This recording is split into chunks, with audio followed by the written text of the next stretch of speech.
자, 이번에는 몬골 귀족 사회의 동료와 모신 정권의 창립에 대해서 한번 살펴보겠습니다. 먼저 몬골 귀족이라고 하는 것은 뭘로 말할까요? 몬골 귀족이라는 것은 호족 및 육두품 출신 신라에 있었죠. 고려 사회를 건국하는 데 큰 역할을 했던 이들입니다. 이들이 여러 세대에 걸쳐가지고 고위 관직을 배출하는 가문이 있게 됩니다. 그들을 우리가 문벌이라고 하게 되고, 그들에 의해서 이루어지는 것을 바로 문벌 귀족이라고 하게 됩니다. 바로 이들이 고려사회에, 고려전기에 바로 집권 세력이 되는데요. 이들의 특징은 과거와 음서를 통해서 관직과 경제력을 독점을 하게 됩니다. 관직을 독점하고, 이들을 관직을 하게 되니까 국가로부터 또 토지를 지급받아서 경제력을 독점을 하게 됩니다. 특히 공금전을, 이 공금전은 다시 나중에 설명을 좀 드리겠습니다만, 이거는 귀족들에게, 오품 이상의 귀족들에게 지급하는 그런 토지가 됩니다. 그래서 이걸 통해서 안정적인 경제 기반을 확보를 하게 됩니다. 그러면서 가끔씩은 이 역사 인식사에서 고구려 중심에, 고려가 고구려를 계승했느냐, 아니면 신라를 계승했냐 하는 것 때문에 좀 분화가 되기도 잠깐 합니다. 이거는 뭐 큰 아주 중요한 것은 아니었었고요. 그렇게 됩니다. 그리고 이들은 점차 보수화됩니다. 이렇게 몬골 귀족이든 이들이 점차 보수화됩니다. 왜냐하면 어떻게 되냐 하면은 자기들끼리 혼인을 하게 됩니다. 같은 몬골 귀족끼리 혼인을 하게 되고, 또 심지어는 왕실과 혼인을 통해 가지고 권력을 장악을 하게 됩니다. 이렇게 하면서 점차 보수화된다고 할 수 있죠. 그 대표적인 바로 몬골 귀족, 이렇게 보수화된 대표적인 몬골 귀족 가문이 바로 이자겸입니다. 이자겸은요, 예종 때에 이자겸이 왕실과 중첩된 혼인 관계를 맺으면서 정권을 장악하게 됩니다. 물론 예종 때, 이때 이자겸이 바로 등장하는 것이 아니고 문종 때, 그 앞에 이자겸의 할아버지 때부터 권력을 점차 장악을 하게 됩니다. 그래서 이자겸 때와서는 아주 막강한 권력을 가지게 되는데, 표를 한번 볼까요? 예종이 16대 왕이 예종인데, 이 예종은 이자겸의 둘째 딸하고 결혼을 합니다. 여기서 난 아들이 인종입니다. 그런데 인종은 누구와 결혼하냐 하면은 이자겸의 셋째 딸하고 넷째 딸하고 결혼합니다. 다시 말하면은 인종은 자기 이모하고 결혼했다고 할 수 있죠. 그죠? 그러니까 특히 인종 때가 되면은 많은 권력을, 외할아버지도 되고 또 장인도 되고 있죠. 그렇죠? 이자겸이. 그래서 굉장한 권력을 가지게 됩니다. 이러면서 그냥 정치를 마음대로 해나가게 되니까 여기에 불만을 품었던 인종과, 그 다음에 또 이들과 함께 이자겸의 세력을 반대하는 그런 측근 세력들이 이자겸을 점차 공격하게 됩니다. 심지어 이자겸을 제거하려고 하게 됩니다. 그렇게 되자 결국은 이자겸은 척중경과 함께 난을 일으키게 됩니다. 이것이 바로 이자겸의 난이 됩니다. 난을 일으켜가지고 이자겸의 세력이 굉장히 컸었습니다. 그래서 왕국을 불태워버리고 왕을 아주 한쪽 그냥 작은 방에다가 감금을 시켜놓고 이렇게 하는 상황에서 왕이 같이 난을 일으켰던 척중경을 몰래 달랩니다. 그래서 결국은 척중경이 이자겸을 제거해서 난이 끝나게 됩니다. 그러나 물론 나중에 척중경도 축출을 당하게 되죠. 그런데 이것은, 이 난은요, 결과는 바로 왕권이 크게 실추가 됩니다. 아까 했죠, 왕국이 불타버렸다고 그랬죠, 그죠? 그리고 또 이걸 통해 가지고 몬골 귀족 사회가 분열되기 시작하게 됩니다. 자, 이렇게 이자겸의 난을 통해서 크게 어려움을 겪었던 인종은 좀 개혁을 하려고 하게 됩니다. 그래서 인종이 묘청이나 정지상 등 서경 세력을 이용해가지고 개혁을 추진하려고 하게 되죠. 그때 이 묘청 등의 서경 세력은 왕에게 어떻게 하냐 하면은 황제라고, 우리도 황제라고 그러자. 그리고 우리도 중국과 같이 연호를 사용을 하자. 그리고 수도를 서경으로 옮겨버리자. 왜냐하면 경영은 지금 왕궁이 불타버리고 이런 아주 혼란한 상황이니까 아예 여기서 바로 서경이라는 아주 좋은 곳, 바로 풍두지리설에 가면 서경은 굉장히 중요한 길지라고 하게 됩니다. 여기로 수도 옮기자라고 얘기를 하게 되죠. 그러면서 이 기회에 금나라를 정벌해보자. 이건 지난 시간에 설명해 있었죠. 바로 금나라가 사대를 요구할 때에 이자겸의 세력이 의해가지고 금에게 사대를 들어줬다고 했었습니다.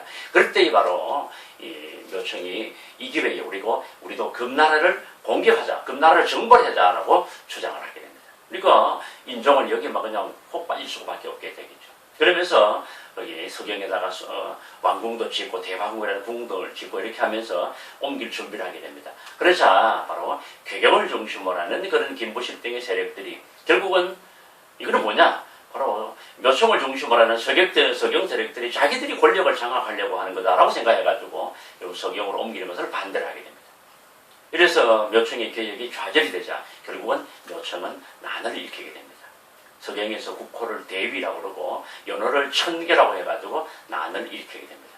그러나 김부식 등이 이 난을 진압을 함으로 인해 가지고 묘청의 난 진압이 되는데요. 자, 이자겸의 난을 통해서 분열되기 시작하다가 묘청의 난을 계기로 해가지고 아주 크게 막 흔들리게 됩니다.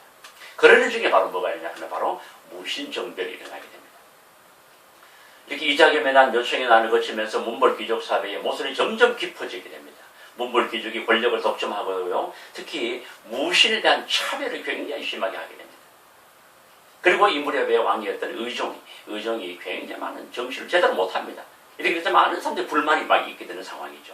대표적으로 사진 한번 볼까요? 이건 어떠냐 하면은요, 이건 무슨 사진이냐 하면은 공민왕의 왕릉에 대한 설명인데요. 공민왕이 아니고 공양왕입니까? 왕릉에 대한 설명인데, 여기 봐보면은, 여기 사람들이 문신입니다. 이 사람들이 무신이고, 근데 문신과 무신이 왕 앞에, 무덤 앞에 있는데, 무슨 차이가 있냐 하면은, 아예 단이 다르게 됐습니다. 그죠? 문신들은 아예 윗단에 서가 있고, 무신들은 아랫단에 서가 있습니다. 이런 걸 통해가지고, 무신들이 그만큼 차별적으로 받고 있었다는 것이 되죠.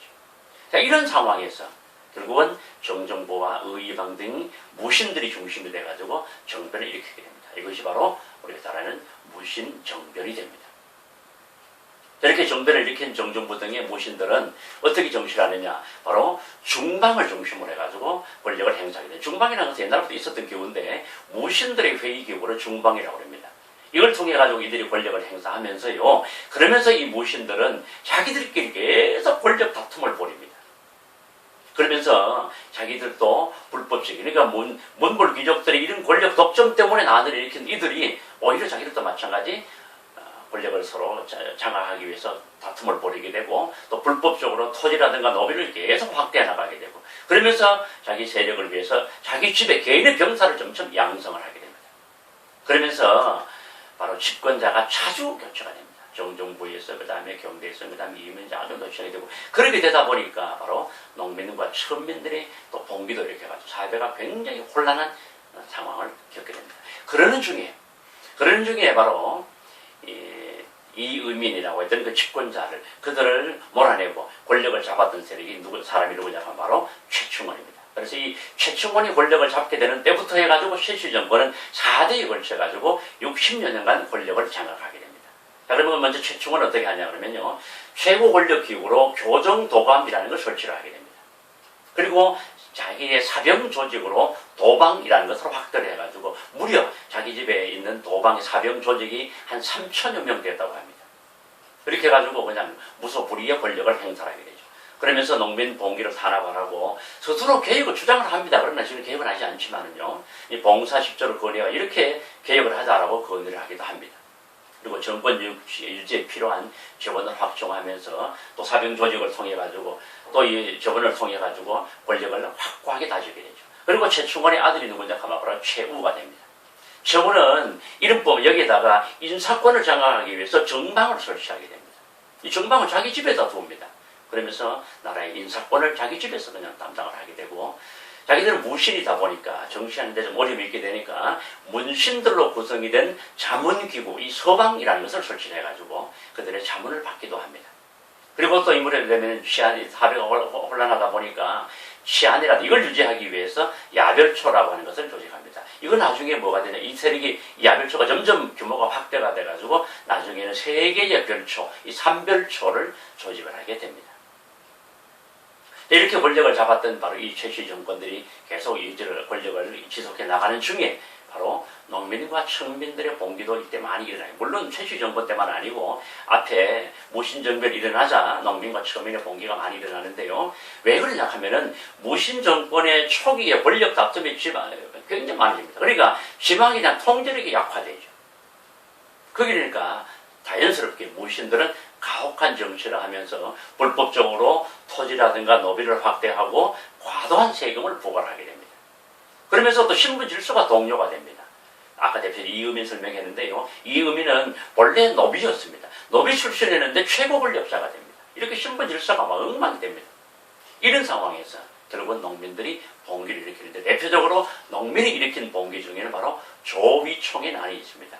조비총이 조비총이라는 사람이 이 사람은 문실입니다. 이 사람이 소경에서 난을 일으켰을 때 농민들이 엄청 많이 가세를 해가지고 농민 봉기가 크게 이 조비총의 난이 크게 하게 됩니다.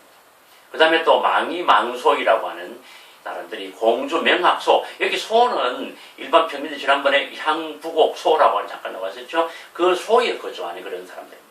이들이 바로 난을 일으켰었고, 그 다음에 오늘날의 청도가 되죠. 운문리에서 김사미가 일으켰었고, 초전 오늘 울산입니다. 울산에서 효심의 난, 이런 농민들의 봉기들이 전국 곳곳에서 많이 일어났었습니다. 뿐만 아니고 천민들의 봉기도 일어나게 됩니다.